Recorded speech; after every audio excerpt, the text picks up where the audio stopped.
Welcome, dear students, to Nisha Kale's English Lab. The Merchant of Venice, Act 1, Scene 1. A very important scene. Today, the video will explain to you in detail the contents of the scene. This video will not only help you to learn this scene well, but also will help you to revise a day before the exam. Act 1, Scene 1. It gives the exposition, the situation on which the story is based. It introduces Antonio, the rich merchant. It introduces his friends, Salarino, Salanio, Bassanio, Lorenzo, and Graciano. Here the beautiful Portia is introduced by Bassanio. Bassanio has come to Antonio because he wants a loan in order to go to Belmont to be an eligible suitor for Portia.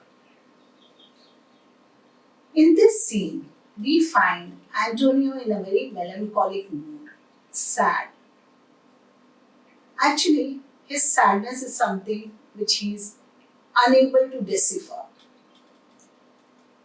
This scene takes place in Venice, a street. Enter Antonio, Salarino, and Salanio. Antonio says, "In sooth, I know not why I am so sad. It wearies me, you say it wearies you." He says, "In truth, I do not know the reason of my sadness, and it tires me. But how I caught it, found it, or came by it, what stuff it is made of, whereof it is born, I am to learn." He says he doesn't know from where he has acquired it. What is its origin? What is it made up of? And such a want-winged sadness means this sadness makes him absent-minded. That I have much ado to know myself, that I do not know who I am. Now Antonio is in a melancholic mood. He is sad. His friend Salarino says, "Your mind is tossing in the ocean, there where your argosies with portly sail." He says your mind is in the oceans. Oceans because Antony had a rich merchandise of ships. So maybe he thinks that he's worried about his merchandise. Argosies means the ships, commercial ships with portly sail. Portly sail means they are big, large commercial ships, and that is why they are stately. Like seigneurs and rich burghers. Seigneurs here means gentlemen, and burghers here means important citizens. So his ships are compared to the important citizens and the gentlemen. On the flood, or as it were, the pageants of the sea, his ships create or form a great spectacle in the oceans.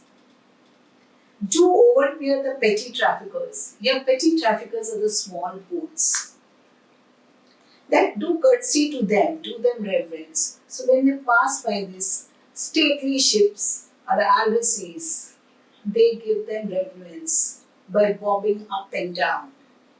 And what do the portly ships do?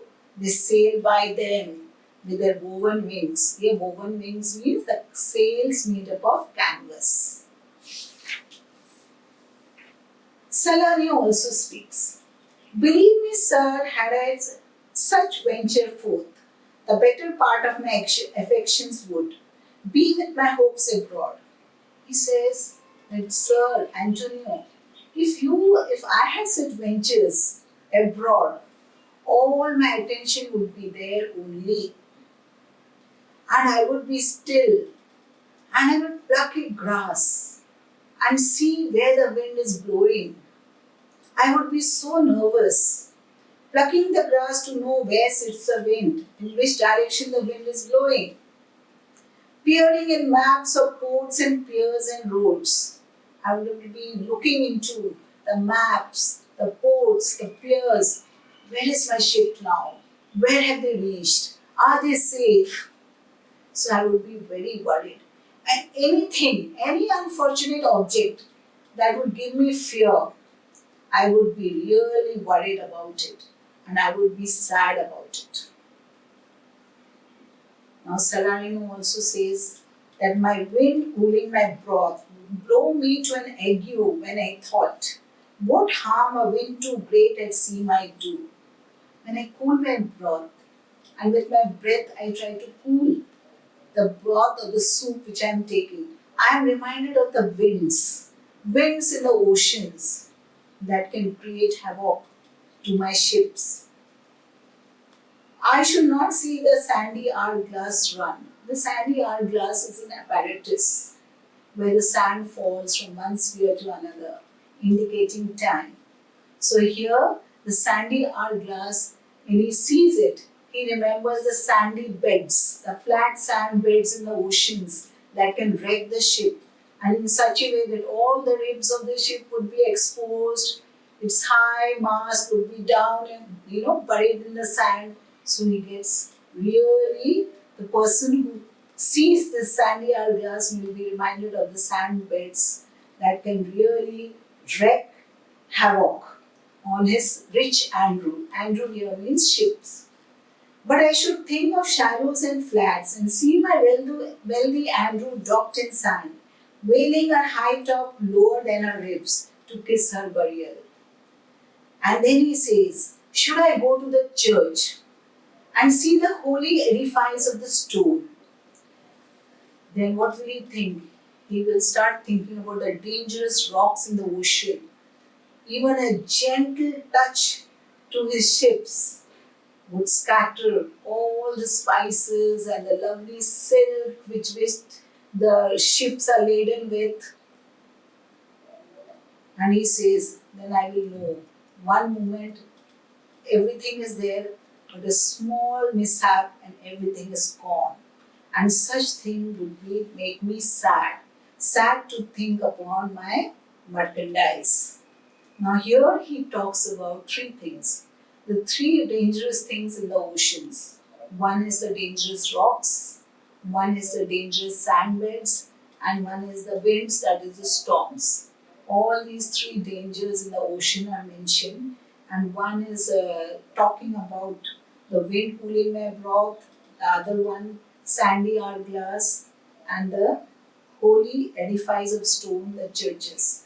So all the three perils of the ocean are mentioned here with suitable references. Then Antonio says, believe me, no, I thank my fortune for it. My ventures are not in one bottom trusted, not to one place, nor in my whole estate. Upon the fortune of this present year, therefore my merchandise makes me not sad. He says, I have not a single ship invested at a single place. It is scattered all over. And my fortune of this present year doesn't decide my financial condition. Therefore, my merchandise does not make me sad. Salarino says, why then? You are in love. Antonio 5:5. He says, then maybe you are in love, that makes you sad. So Antonio says, it's nonsense. And Salarino says, you are not in love either? Then let us say you are sad because you are not married. So see the three reasons the two friends give to Antonio for his sadness. One, he is worried about his merchandise. Second, he is in love. And third, he prefers to be sad because he is not married. So he says, because you are not married, and it were as easy for you to laugh and leap and say you are married because you are not sad. So you can laugh and be merry and say, because you are not sad, you are merry. Then he gives a reference of a two-headed genus. It is a Roman god of doors, which has two faces. One with a frowning face, the other one with a smiling face. And it is often put at the doors. So he gives a reference of this two-headed genus and says that nature has framed strange fellows in our time. Means nature has created different individuals. Now, one type of individual is the one who laughs and who is merry, the other type who is very serious, grave. The one who laughs, they laugh so much that the eyes, seem to peep. They peep through their eyes, means the eyes and face wrinkle up. They laugh so much. They laugh like parrots at a bagpiper because parrots are supposed to laugh a lot. And they will not show their teeth. And the other of such vinegar aspect. Vinegar aspect here is the people who are having a sour expression on the face, who are bad tempered. Okay? They will not show their teeth in a way of smile. Even if there is a joke, and Nestor was a serious, old and wise Greek general, and it was said that only if the joke was funny he would laugh. So these people, even if Nestor would say that the joke was good enough, they will still not laugh. Very serious expression on the faces. Salanio says, "Here comes Bassanio, your most noble kinsman." And Graciano and Lorenzo, fare ye well. We leave you now with better company.